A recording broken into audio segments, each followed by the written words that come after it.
We are now below the deadline, the financial and diamond district. Here there are more diamonds by the square foot than any part of the world, including the Transvaal.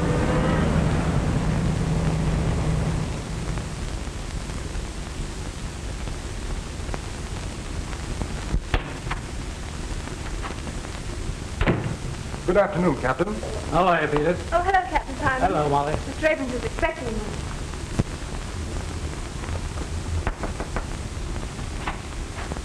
Captain Simon is here. Won't you go in? Thank you. How are you, Mr. Abrams?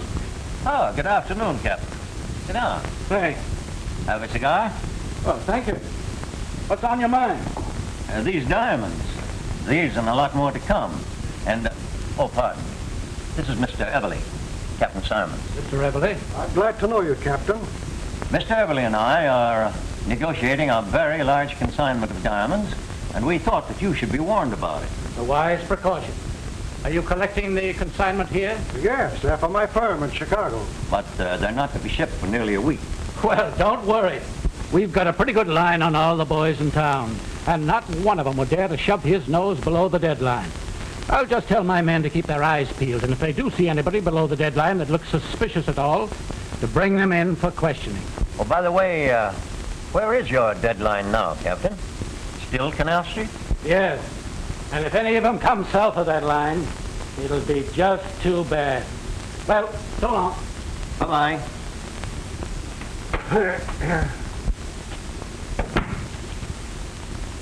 Well, I know where to get a nice solitaire for you, Molly, as soon as you give Terry Mulvaney the gate. You'll be too old by that time, Captain Simon. Oh, you're never too old.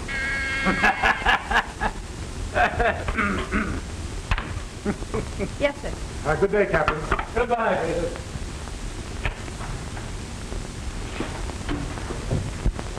Oh, Miss Fitzgerald, would you mind working an hour or two later tonight? Certainly not, Mr. Abrams. Then as soon as you're through, bring in your notebook.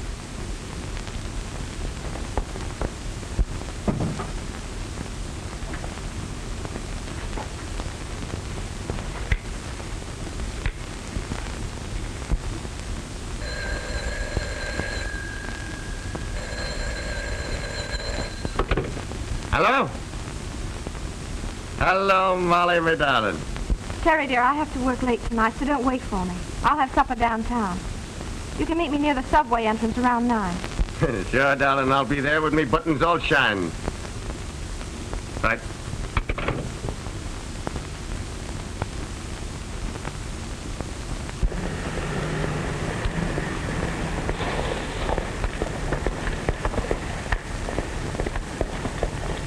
Good evening, sister.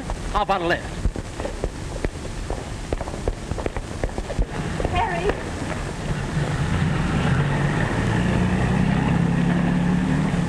What's the matter, darling? Oh, just a would-be Casanova. And what's that? Oh, a fellow that thinks that offering a girl a lift is a driver's license. Is that so? I'll take care of him. Oh, don't you worry about a little thing like that. Do you think I'd exchange your homely face for anything in the world? No, wait a minute. What was that crack? It goes for me, too, darling.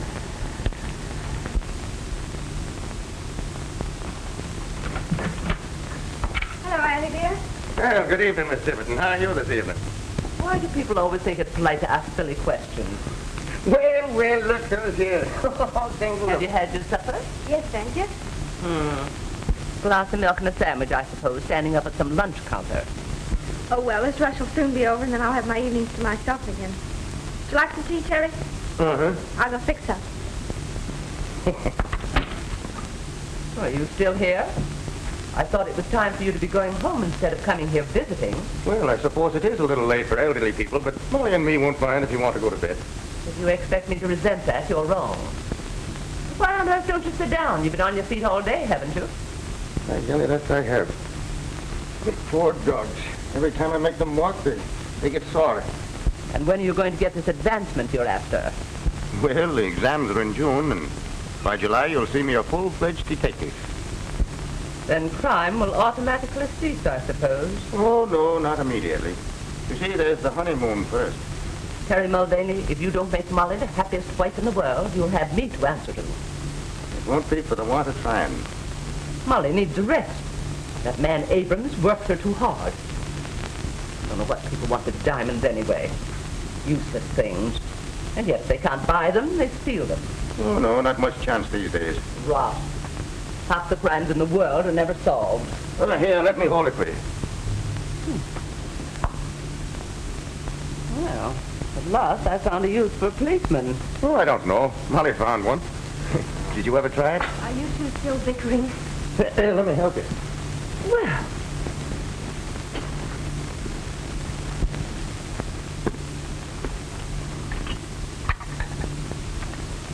What are you sewing on now, darling, if I'm permitted to ask? Pillow slip, Mr. Mulvaney, for that red head of yours. you'd think you two were married already. When I was a girl, no young lady would have said such a thing. Did you faint too, or was it swoon? I think you'd better confine yourself to questions of more importance. Have you got your book, Terry? Oh, yes, sure.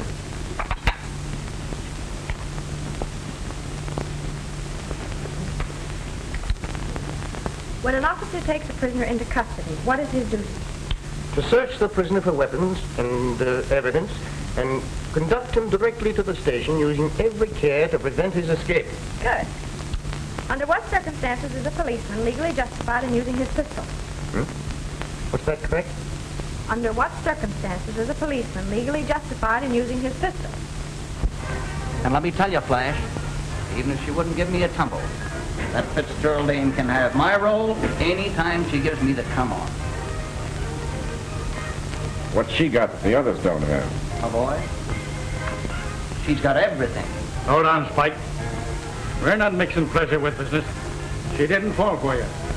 So now we got to find out some other way when Abrams is going to ship those diamonds. Rocks fascinate you, don't they? How do you think I got the name Diamond Dutch? Chasing after fluffs? Maybe not. But I never saw you pass one up. Right.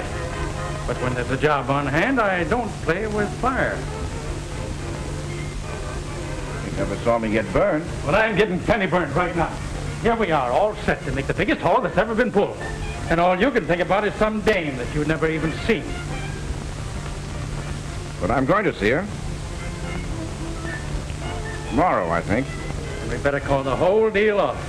When you fall for a new fluff, I know what happens. So do I. But I can also defer the pleasure to an appropriate time. Don't worry, Dutch. I've seen him play fish for months before she took the hook.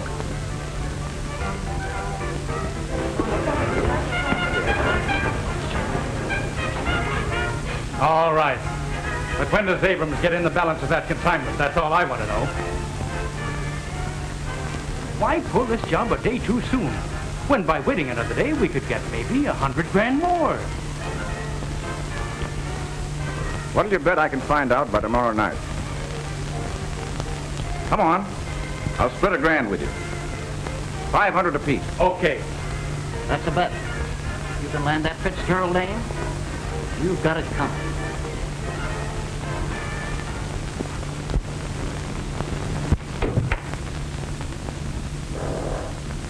Mr. Ackroyd?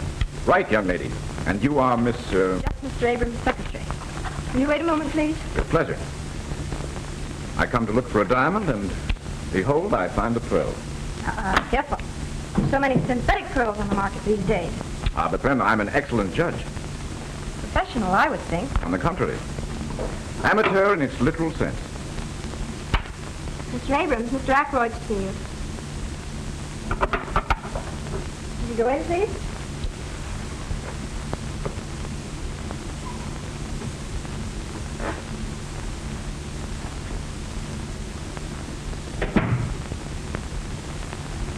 Sorry I'm so late. I suppose it's about your closing time. Oh, it's never closing time when we have a client. Won't you sit down? You said over the phone you were looking for stone of about 5 carats. Yes. A yarder. Send in the stones I selected for Mr. Ackroyd. Oh, that looks like a very fine stone you have in your ring. May I see it? Yes. I picked that up in Hatton Garden.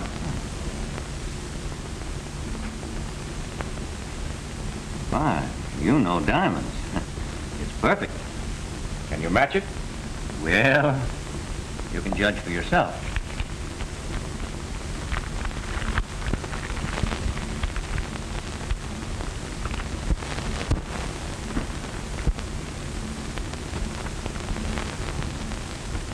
May I use your glass? Certainly.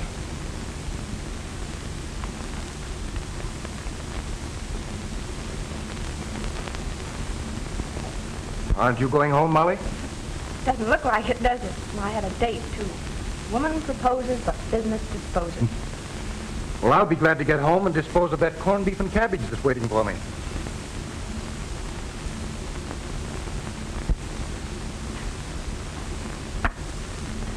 Well, these are the best, but neither is as good as mine. I'm afraid you're right.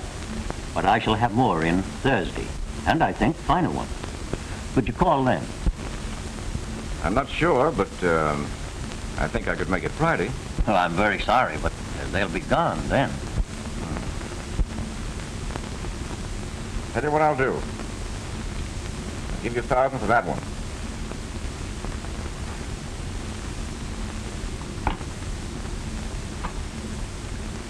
Miss Fitzgerald, make out a receipt for Mr. Ackroyd for $1,000.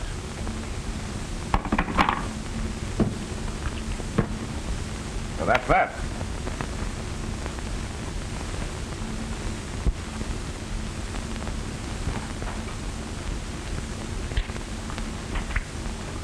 Here's your receipt, Mr. Ackroyd. Thank you.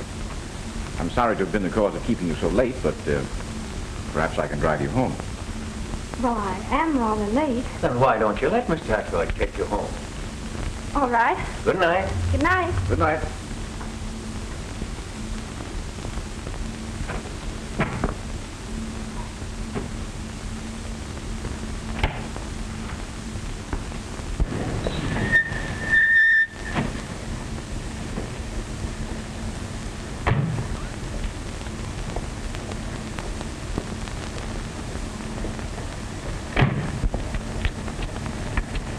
Thanks a lot.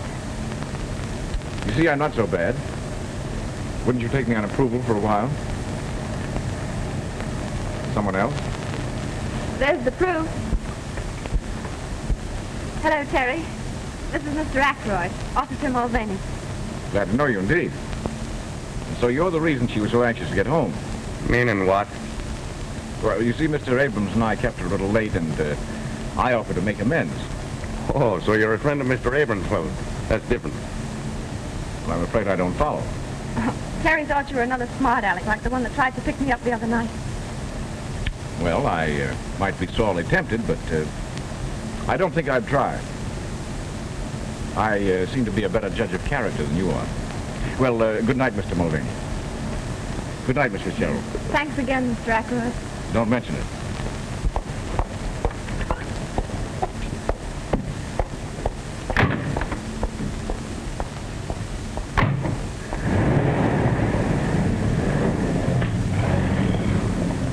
What's the matter? You don't seem to like the gentleman.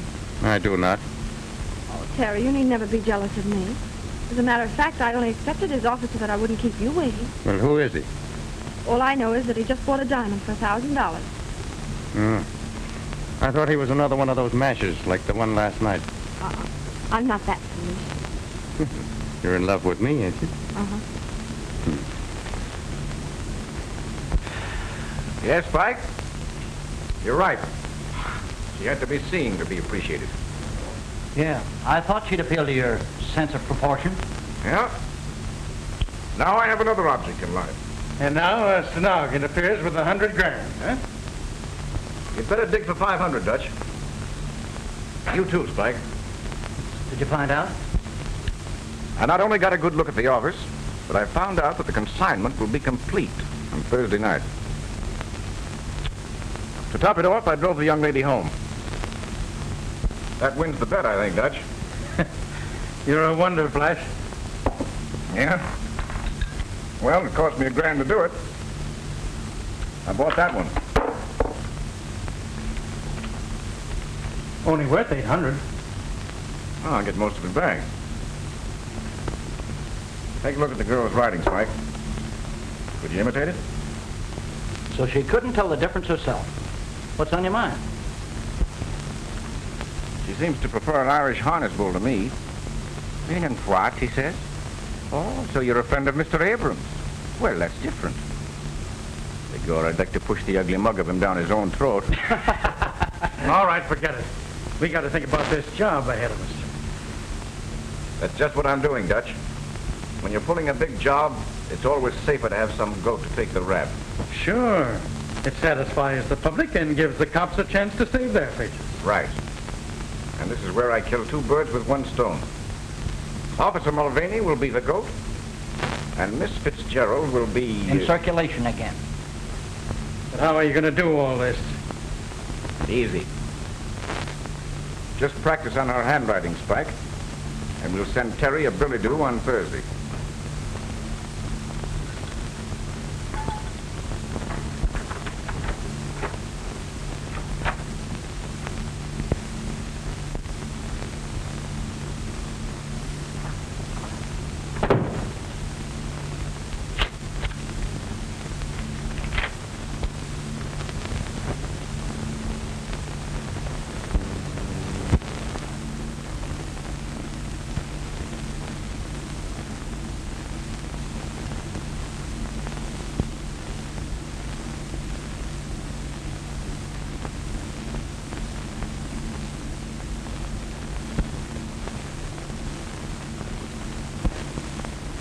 Sure glad I'm not on duty down here every night. It's too quiet.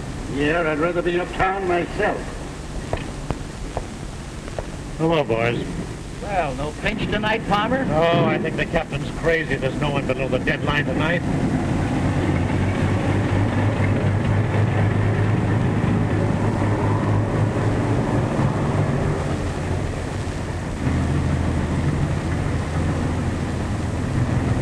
$5,000 worth that has to be towed in. Yeah, the best of them cracked up. Give me my old flivver. It's never let me down yet. Fetch wood. Better make the rounds again, boys. Okay, see you in jail. Right.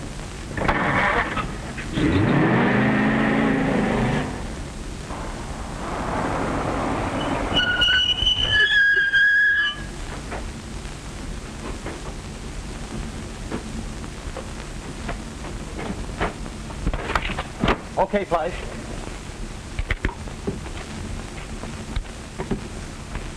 See anybody? Passed 3 bowls and they never give us a tumble. Let's get going then. All right. Hey, just a minute, buddy.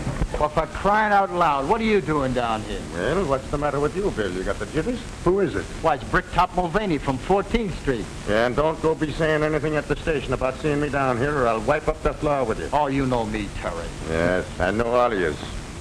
So long. So long. Say, what's the gag? Oh, nothing. We've been ribbing him at the station about being in love. He's got a girl works down here. Well, we've seen somebody anyway. Yeah, let's shove off.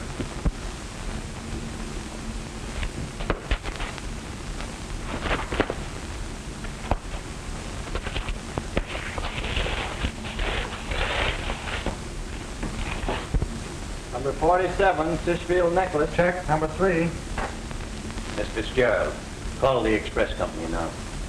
Number 54, tray of 15 brooches. Check. Number 4. The line seems to be dead. What? Stick 'em up, all of you.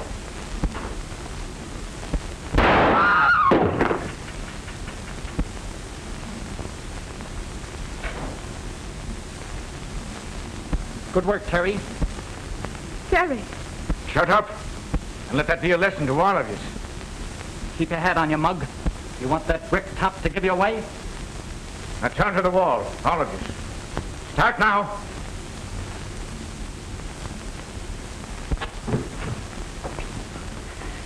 Move over. Keep 'em up.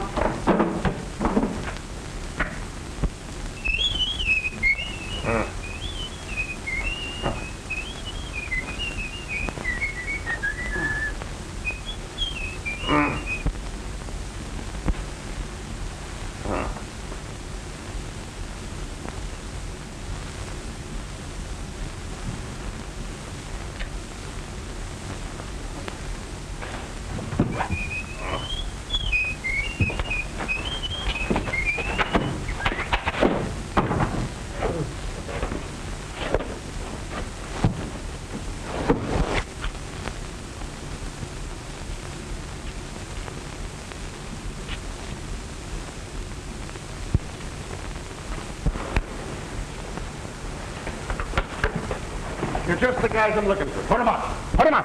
Put him up? Well, what's the rib? Cut out the innocent stuff. Now, wait a minute. This is no time for kidding. You've got to help me find the guys that slugged me. I wish we were kidding, Terry, but you're under arrest. Under arrest? Well, what am I under arrest for? Murder and robbery of the Abrams office. No, wait a minute. The Abrams office? Well, how about Molly? Is she hurt? You ought to know you were there. You can't get away with this. Abrams recognized you and your plug Peters. They all heard the other two call you by name. And even if they hadn't, that brogue and red hair would give you away. We saw you heading for Abrams' office just before the stick-up. Oh, I must have been framed. Say, will you take me back to where they held me? You'll find the rope that was tied me up and the blindfold and the tape that was over my mouth. Wouldn't hurt to take a look. Even if we did, what would that prove? He could have planted them. I was slugged, I tell you. Sure, I was on my way to Abrams, but Molly asked me to call for her. Here, look in my side pocket. You'll find a note from her. There's nothing there. You killed a guy in cold blood, Mulvaney, and it'll take more than a bluff to get you out of it. They must have frisked me after they slugged me. Oh, please, will you take Yeah, me? we'll take you back to Abrams' office, and Captain Simon's there, and you can tell it to him. Go ahead, Max, put him in. Rooney, put that handkerchief over his face.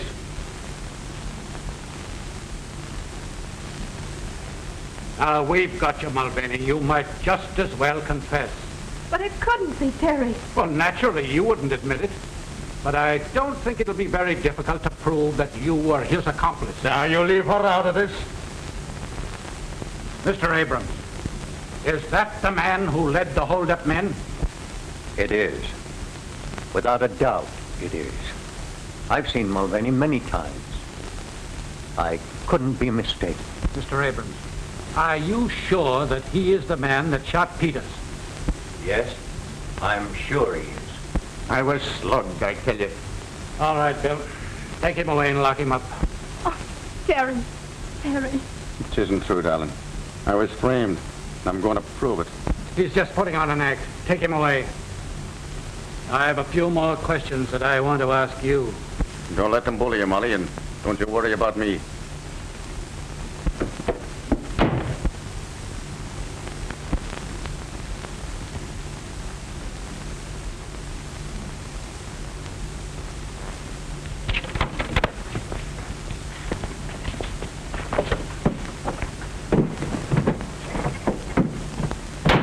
I'm sorry, Bill, but I was framed and I can't prove it in jail.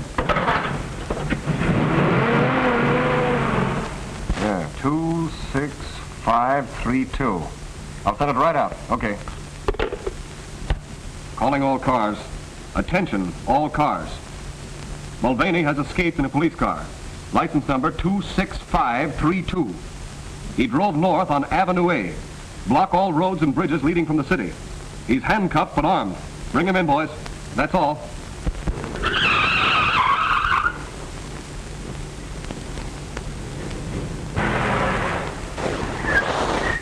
Yes, sir. What can I do for you? There's nothing to be scared of, buddy. You do what I tell you. I want you to cut these handcuffs off me.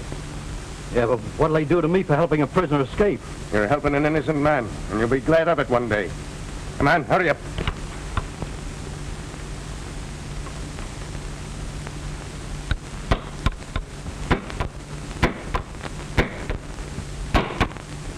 And after they're off, you gonna plug me? I'll make a bargain with you. I won't harm a hair on your head if you keep still about this. All right. Calling all cars. Attention, all cars. Mulvaney reported seen on Lincoln Highway speeding west. Use special caution. He's probably listening to these broadcasts, so we can't give location of blockades. That is all. Come on, hurry up. Repeating broadcast 47. Mulvaney reported seen on Lincoln Highway speeding west. Step on it, Dave. We must be right on his tail. Thanks.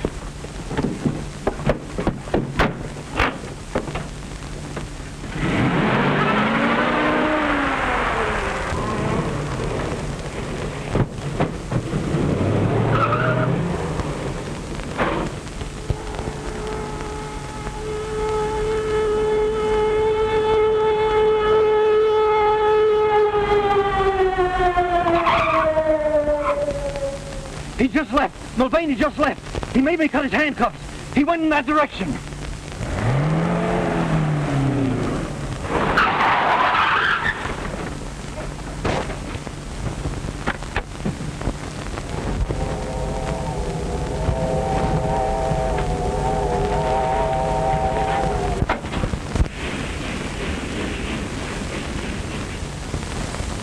Look at your timetable.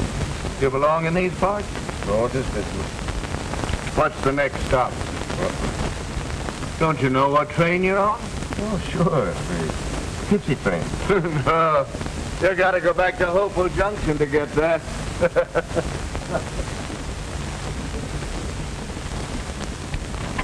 Where to, sir? Albany. 585. Change at Pine Plains and Chatham.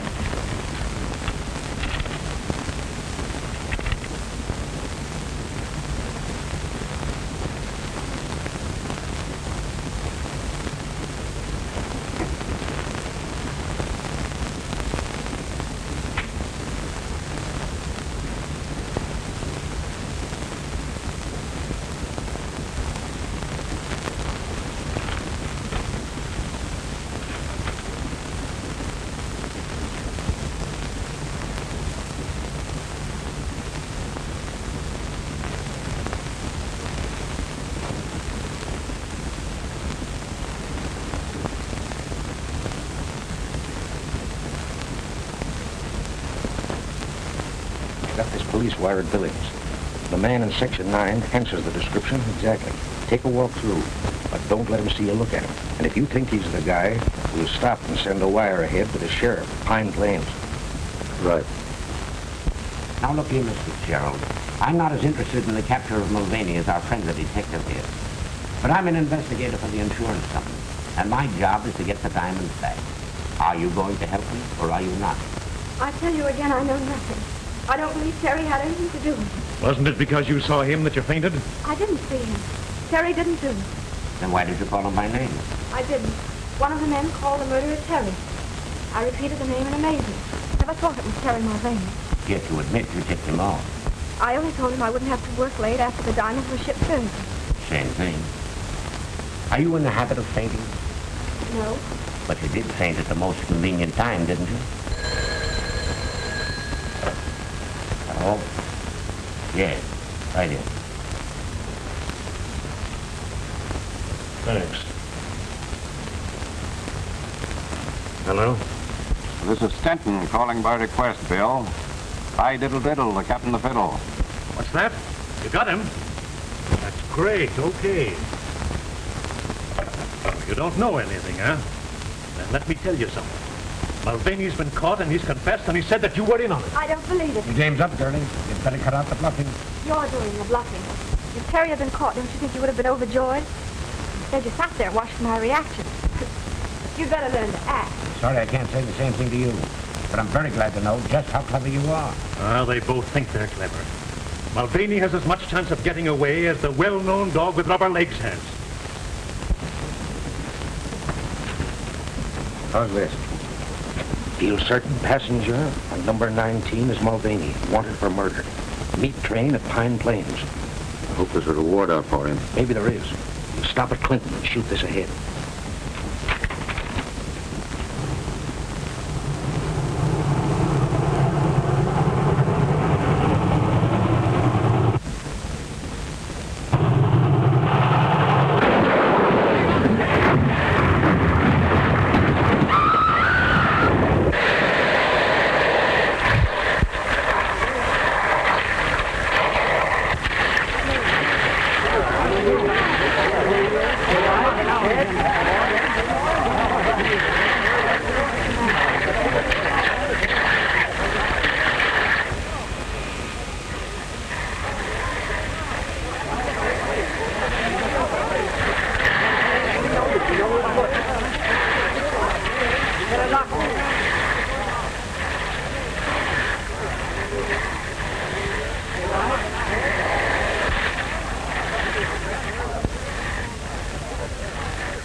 Here's another body, poor devil. Look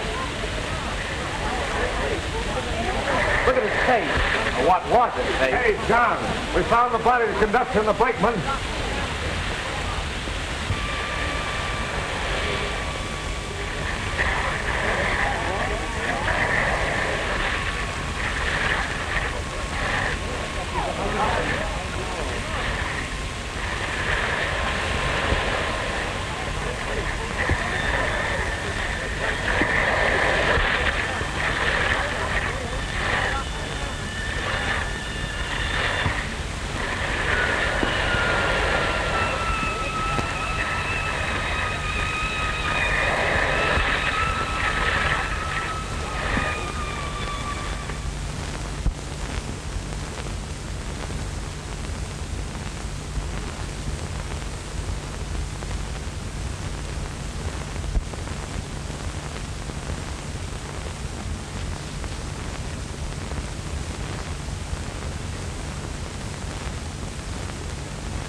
Well, who are you? And who asked you to come in? If I waited to be asked, I'd be on the outside most of the time. I see she's read the news. Are you one of the detectives? No such luck. Death did their work for them. I still have to find the diamond. But you won't find them here. And I hope you'll have the decency to respect the poor girl's grief. I have the decency, ma'am, but I haven't got the time. Perhaps she'll talk now, more than she did last night.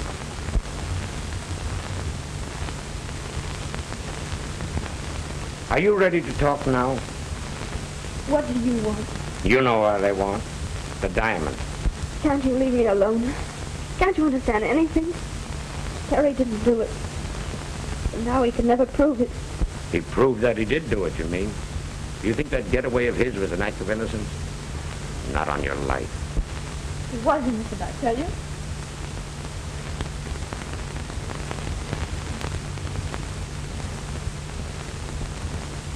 You expect to find the diamonds behind the pictures or under the carpet?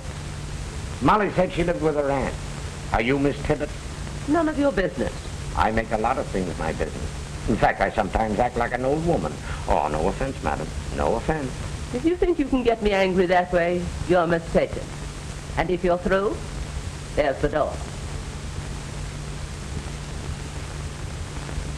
Who were Mulvaney's Confederates? He had no Confederates. He didn't do it. He didn't. Come on now, Molly. Terry's dead.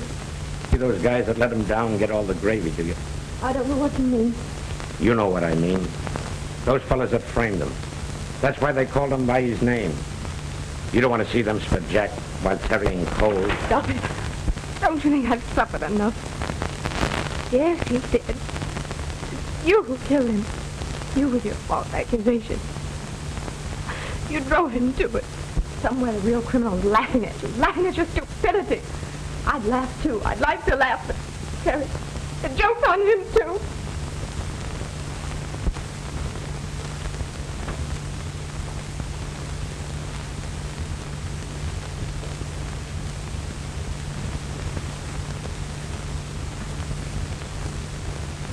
You think he can pull through?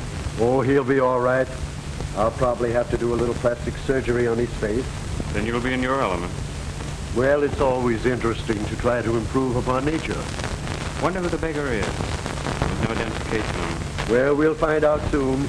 He'll recover consciousness now that I've removed the pressure.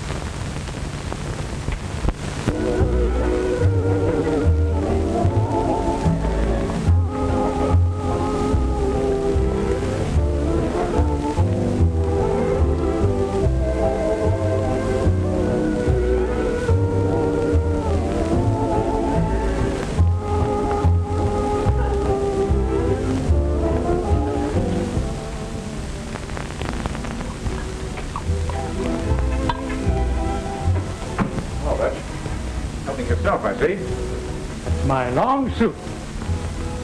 You're telling me? Well, everything still seems to be under control. Sure. The Dicks haven't the ghost of an idea that was our job. They're still sure it was Mulvaney. But the cops are still watching every fence for the stones. Certainly. Why not? Every time there's a job full, the guys make the same mistake. They want to cash in right away. So they peddle the stuff while it's hot, and they're picked up. I tell you, Dutch, we have the right idea. Handle each job like a legitimate business. And don't expect any profits for the first year. And that's why we're still in business. And never even an entry on the blotter against us. Well, those Abram diamonds are staying under cover for a year. Okay with me. Now I suppose you're going after the dame. Not yet, Dutch. I know women. And I know that Molly Fitzgerald is still thinking of Mulvaney as a martyred hero. Nurse tells me that you're feeling a little better. Do you think that you can answer a few questions? There was no identification in the remains of your clothes, so we don't even know your name. O'Malley. Ted O'Malley. Ted O'Malley.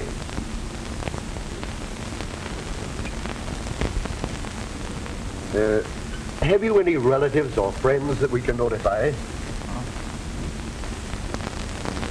By the way, what kind of a nose did you have?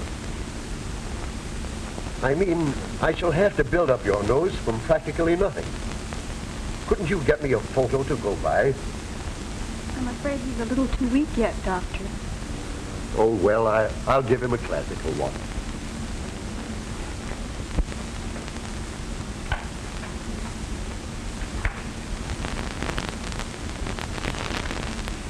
Miss Jennings, if I thought I had any brains, I'd blow them out. What's the matter? But wouldn't it be a terrible thing to drill a hole in one's skull and find it empty? Am I to gather that you're still thinking of that Mulvaney case? I start up in the middle of the night thinking about it. I'm afraid your vanity is wounded. Wounded? It's mutilated. So much time has passed and not a single clue. And a fortune in diamonds disappears. A strange case, all right. I'm going to see that Fitzgerald girl again. I think she must be bluffing.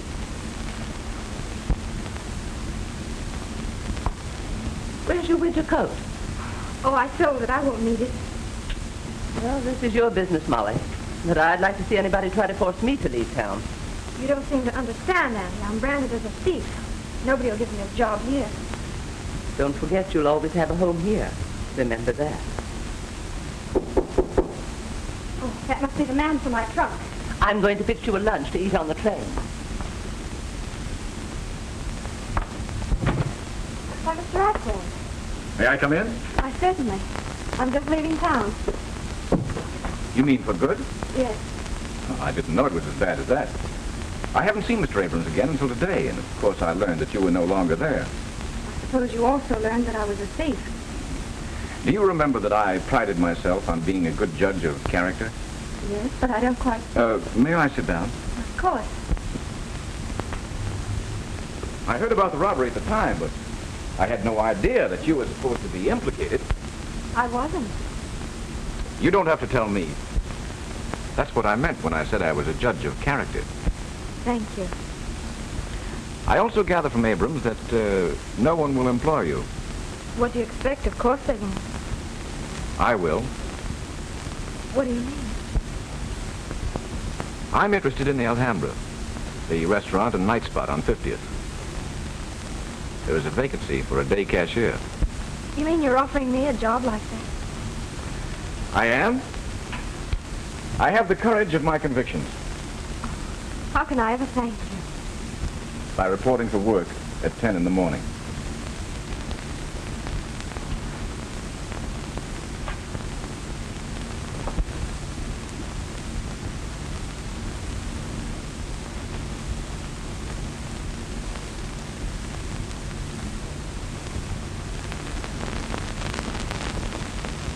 Yes, we can leave the bandages off now. Sure, Doc, and that won't make me mad.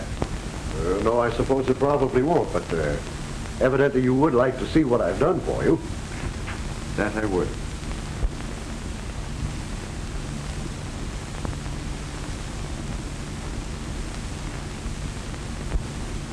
Well, O'Malley, how have I done? Hey! Don't break all my fingers. Well, Doc, that's exactly how I feel. And I doubt very much whether I'll ever be able to again. But evidently you approve. Tell me, is it as good as the original? Well, Doc, I think it's a bit improvement. And if it wasn't for me head, I wouldn't even know myself. Well, you know, you really could dye that and have a little joke with your friends. Huh? Oh, yes. It would be a joke, wouldn't it? Well, I'm really glad that you're pleased. And the railroad company will be, too. You'll probably let them down easier. What do you mean? Why, the insurance adjuster has been here several different times. They offer to settle with you for $2,000 in cash and all your hospital bills. $2,000? Yes, and you won't have to go to court and give half of it away to some attorney. $2,000? Well, that would come in handy. Why, yes, of course it would. Incidentally, here's the check that the insurance adjuster left and also his form of a release. You can sign that if you care to. It's entirely up to you. Doc, I wonder if I could have that in cash. Why, I suppose so. Just endorse the check, and I'm quite sure they'll cash it.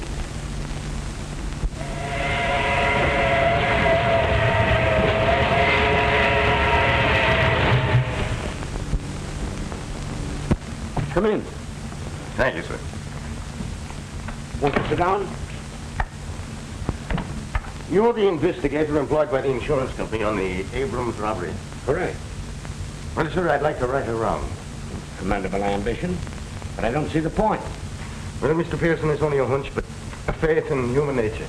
Would you mind telling me who you are and what you are?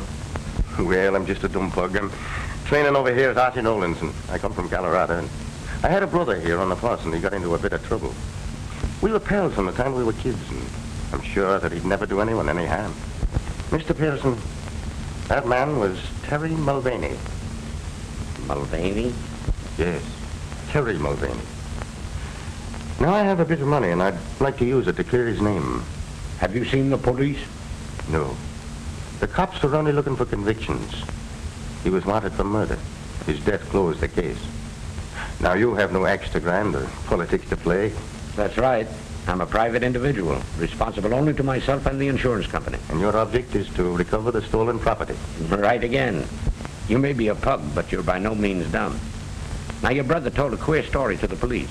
But if his story was true, who framed him? And what reason could they have? That I don't know, but it gave you and the cops a wrong steer, didn't it? Oh, thank you, sir.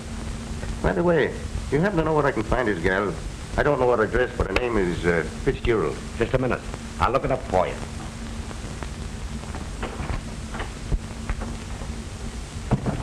Miss Jennings, get the Mulvaney file. Quick, the fingerprint record.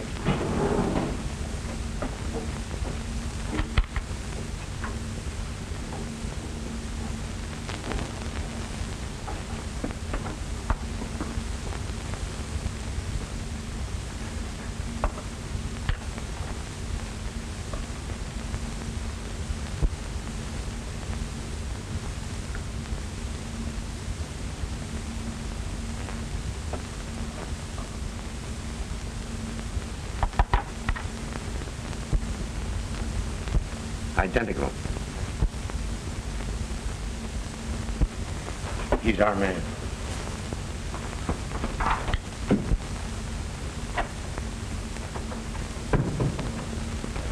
As long as you know the town, I'll show you over to Miss Fitzgerald. Oh, well, that's all right. Only be careful not to shock her. Remember, she thinks you're dead, Terry. How did you know? Because your yarn sounded phony. I watched you closely and decided that your hair might have been dyed. So I proceeded to get your fingerprints in my cigarette case, and they compared exactly with the ones found on the stolen police car. To think I wanted to be a detective. You're doing all right. We're going to work together on this case. I take it that's what you want. Why, that's more than I expected. Tell me, how did you work this substitution with the dead man? Well, I heard a couple of the wrecking crew say that his face was all gone, so when they went for the stretcher, I emptied my pockets into his. Quick thinking, my lad. Yeah, but I didn't think very long. When I come to, I was in the hospital, and the nurse was reading the newspapers to me. In other words, you woke up and found yourself dead. That's about it. Well, you've awakened to plenty of worry, and we've got to solve this case before the police get on to you. They won't ever get on to me, because I really have got a brother, Ed, in Colorado. Does Molly know that? Sure. Why? Then you got to remain Ed, even to her. Oh, I could never fool Molly. The doctor didn't change me that much. Well, you must try. You know, brothers sometimes look very much alike. Well, I want Molly to know that I ain't dead. All right. Tell her Terry escaped to your place in Colorado, and you came east to clear up the case. Well, couldn't I? No, you can't take that chance with Molly. She might give you away by word or look. And at a time like this, that'd be too much of a risk. So, come on. You're a hard man.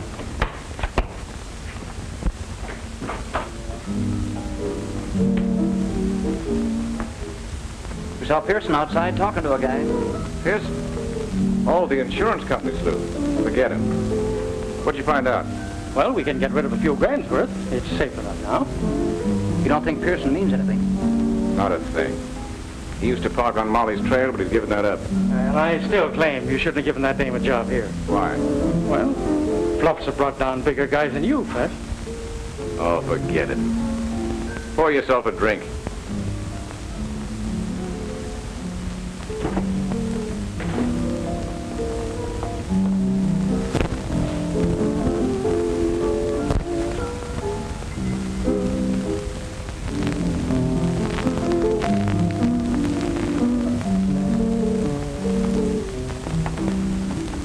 Good evening, Molly. Why are you so happy? Now that I've got a job again, can't you leave me alone? Please don't get me fired. Oh, don't worry about that.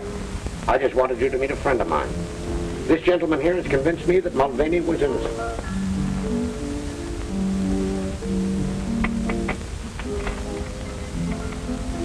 Terry. No, Ed. Harry told you about me, didn't he? Would you mind if we sat down? Of course not.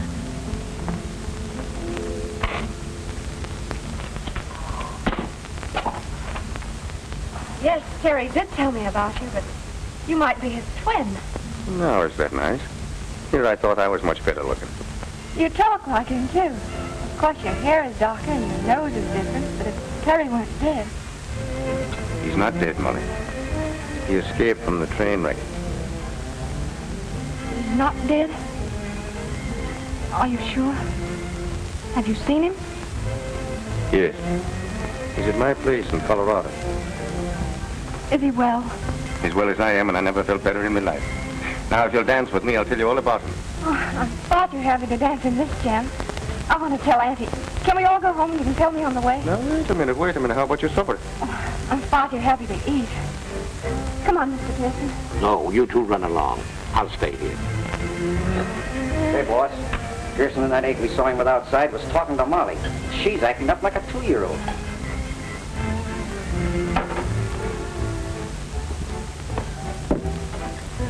Now, don't you get scared the next time you see me. Good night, Ed. And you be careful. Careful of what? Oh, you know, a nice young fellow and a pretty girl and a romantic moon. Must I tell you the rest of that?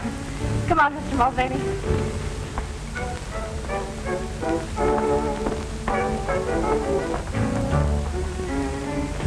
Boss, looks like you've been asleep at the switch.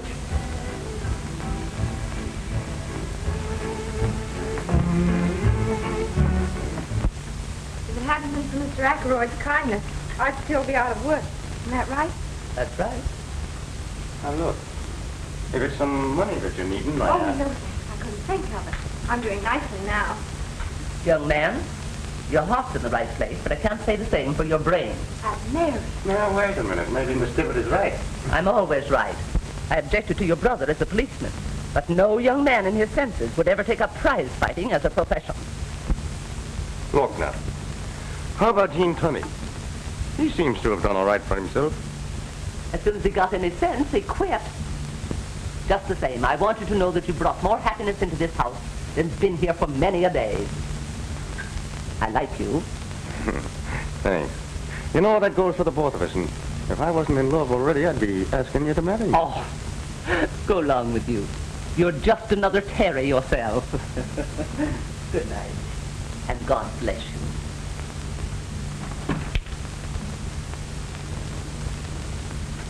Well, I guess I'd better be going, too. Oh, no.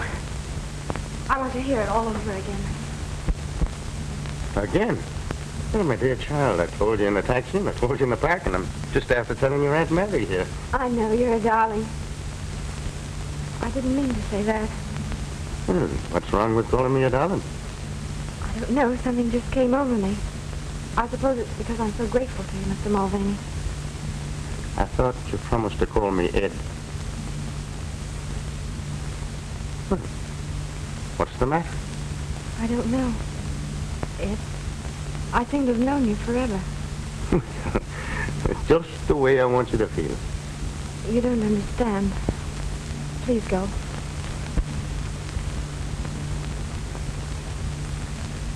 I'm sorry. Will you forgive me? For what? I was going anyway. I suppose you think I'm crazy. I feel crazy. After all these months of anxiety, you suddenly appear and sweep it all away. I want you to know how happy you've made me, and how grateful I am to you.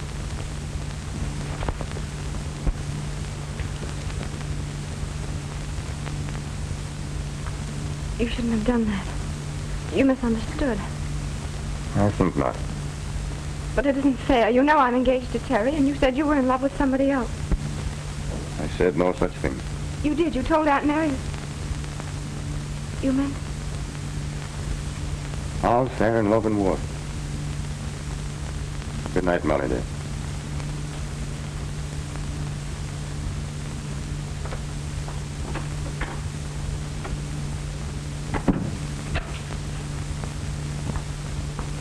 gun. Oh, Aunt Mary, what will I do? Oh, what's the matter, Molly? Oh, I know it's terrible, but his voice, his mannerisms, I felt sure it... Sure of what? He was Terry. Oh, don't be crazy. They're almost dead ringers, it's true. But Terry wouldn't dare show his face around here. There.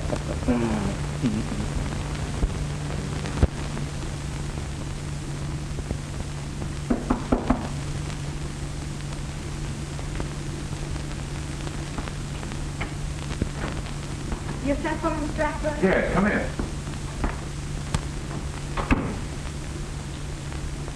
Sit down, Molly. I want to have a talk with you. Cigarette? No, thank you. You have a good time last night? Yes, I heard some splendid news. Why do you ask? Well, I happened to see you go out with, Mr. Mulvaney? Mulvaney. Yes, he's a pugilist. Oh, a fighter, eh? Well, I never heard of him. He's Terry's brother from Colorado. He's training with Artie Nolan now. So if it isn't one Mulvaney, it's another. Why do you say that? Look, I've been pretty nice to you, haven't I? I've left you alone and never bothered you. Waiting until you got that crook Mulvaney out of your mind. Now, don't interrupt. I'll do the talking. I wasn't going to say anything until you got rid of the blues. And now, when I see you're happy for the first time, it's with another guy. Don't I deserve a better deal than that? I'm sorry, I had no idea you felt that way. Listen, you're not as dumb as that. Why do you think I gave you a job here when everybody else thought you were a crook? Mr. Pearson doesn't think so now. Listen, Molly. The cops have been on this case for months now, and there aren't any clues. If you think that he'll ever be proved innocent, you've got another think coming. Even if he were, what's the matter with me? Don't you think I'm a better catch than an Irish harness bull with a brogue as thick as a shillelagh? Now, me darling, it's time you got wise to yourself and started being nice to the fine gentleman that's been nice to you. Wait a minute. Sorry, Flash. Well, I shall appeal to your reason at a more convenient time.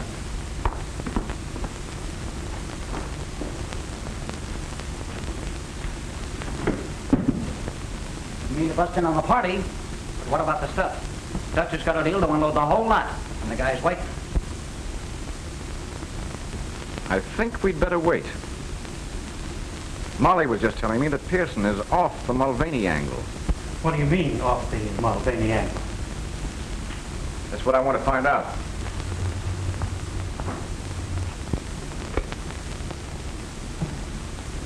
Send Al up here at once.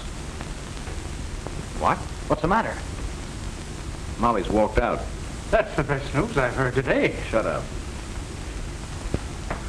She must believe I'm an awful sap if she thinks I can't keep her from walking out. Well, maybe it'll be more fun this way. Okay, Oscar. Keep Molly's job open. What do you mean, boss? Yes, Al. You used to hang around Artie Nolan's, didn't you?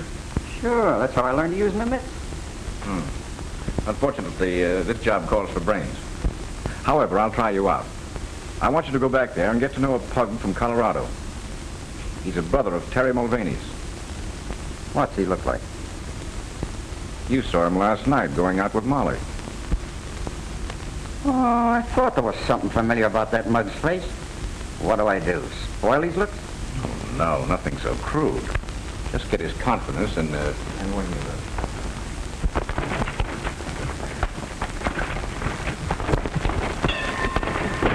All right, Ed, you're shaping up fine. Now, let's call it a day. Thanks, Artie. Say, I haven't seen you around here much before, have I? No, I'm a chauffeur now. Can't get around like I used to. But I like to work out with you whenever I can. Well, that goes double. Let's make it often, huh? Okay. Well, I have to be on my way as soon as I hit the shower. How do you feel? Sure, and I'm feeling fine. There's nothing like a good workout in the shower. Yeah, I'm going to get with you again. Or maybe some night when we have the car, we'll go places. Well, I'm not much for that night stuff.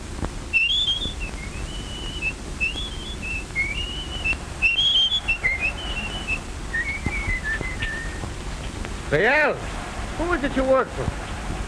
Flash Ackroyd, the guy that owns the Alhambra. Oh, that's funny. I met a gal that works there. She used to be engaged to my brother. And boy, did I fall for her. What's her name? Molly Fitzgerald. You mean she used to work there? And what's the matter? Was she fired? She walked out. Didn't you know? Well, I haven't seen her today. I can't see why she should quit. I don't know. Search me. Looks all right to me, boss. Bit of a sap, maybe. Admitted he'd fallen hard for Molly. He said that, did he? Yeah. But what do you care? Just give me the word.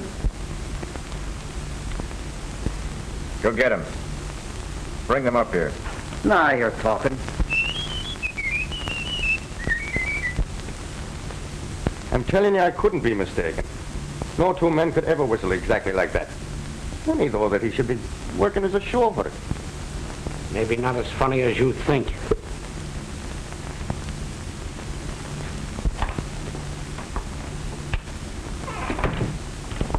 I just got your message, Ed. Oh, you're not mad at me after all, eh? I mean, for... Excuse me? For kissing you last night. Are you going to learn to love me?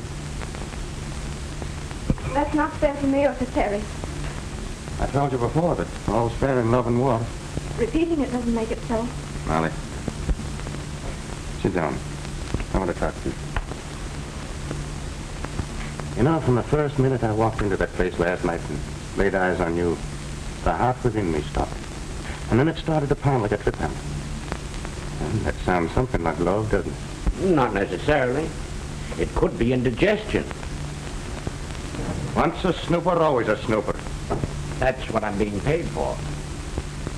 Why did you walk out on Ackroyd? He said that he had an ulterior motive in giving me a job. How did you come to meet him in the first place?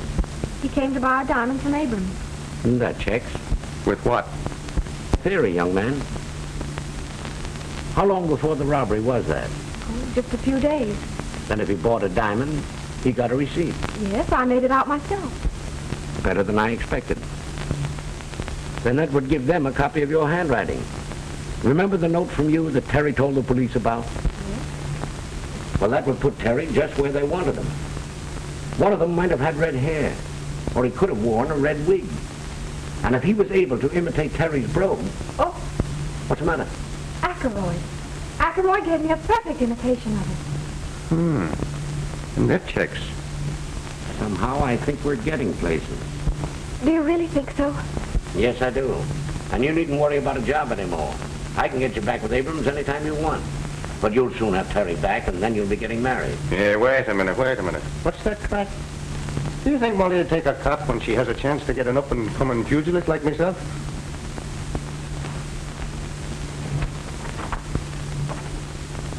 Oh, maybe I shouldn't have said that. The poor kid, she don't know whether it's Terry or Ed she loves. Leave it to me.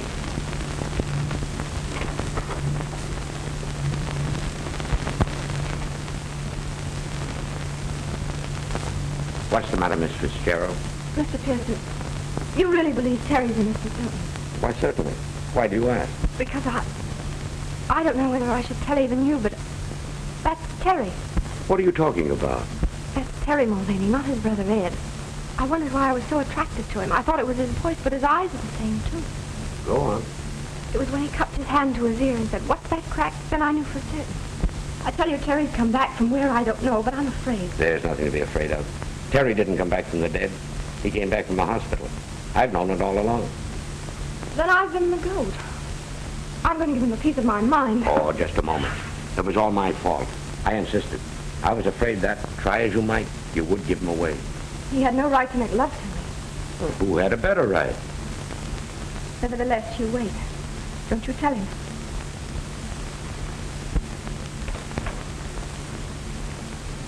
Run along, you two. I've got to get down to police headquarters. Will you see me home, Ed? Will I? In a taxi through the park.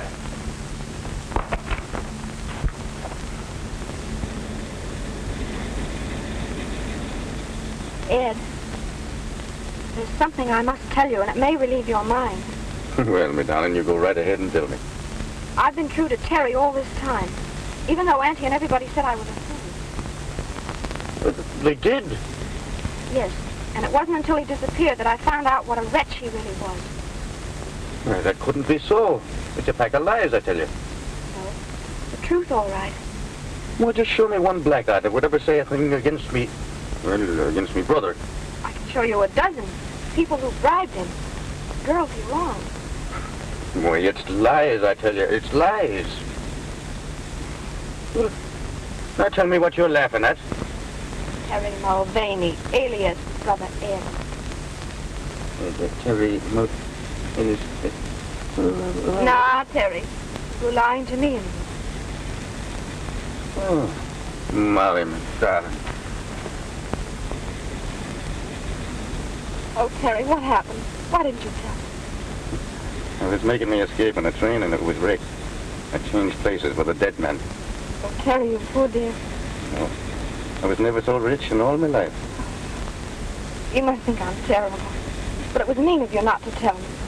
Mr. Pearson wouldn't let me. Yes, I know. He told me.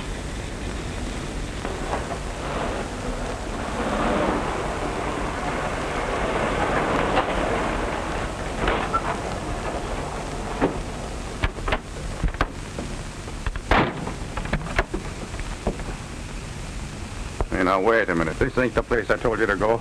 Right, but it's the place you're going. Well, what's the racket? No racket at all. A guy just wants to talk to you. Come on, both of you.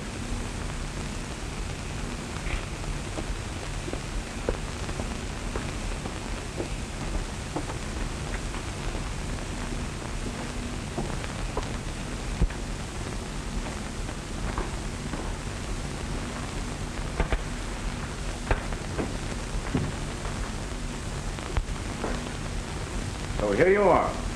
Well, what do you want? Just this.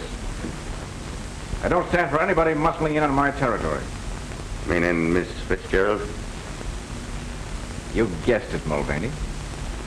You flatter yourself, don't you? My advice to you is to get out of town tonight. Because if you're here in the morning, you'll be in the morgue, see? As for you, Miss Fitzgerald, you'd better come back to work. If you don't, there'll be a shortage discovered in your accounts. And that, after being mixed up in a diamond robbery, would be just too bad. Just a minute. Throw him out. If he gets noisy, well, you know what to do. But, boss, this guy isn't Ed Mulvaney. What do you mean? I heard him in the cab saying that he had changed places with a dead man. His real name is Terry Mulvaney. That it is. What about it? You're wanted for murder. What are you doing back in town? Looking for the guy that framed me. Still sticking to that story. Who do you suspect now? Who do you think? Got the car handy, Al? Sure, boss. See them home.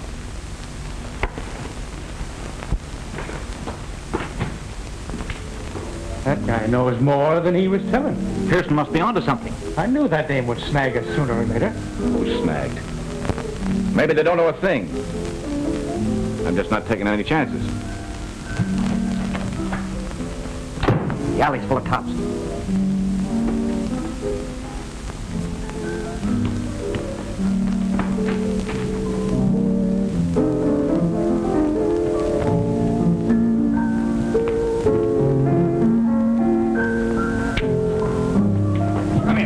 Wait a minute, what's the idea?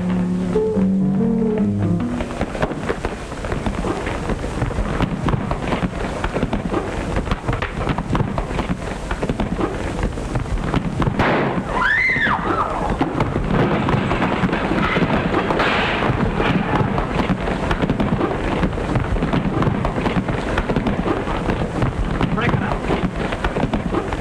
Are you all right, sir? Why, sure he's all right. What do you think I've been training at Auntie Nolan's for?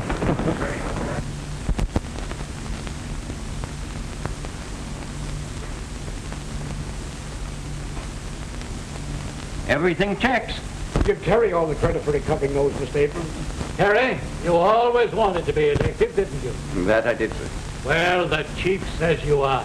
Maybe you could use this. Solitaire. I think they'd much rather have a wedding ring. You can have them both on the house.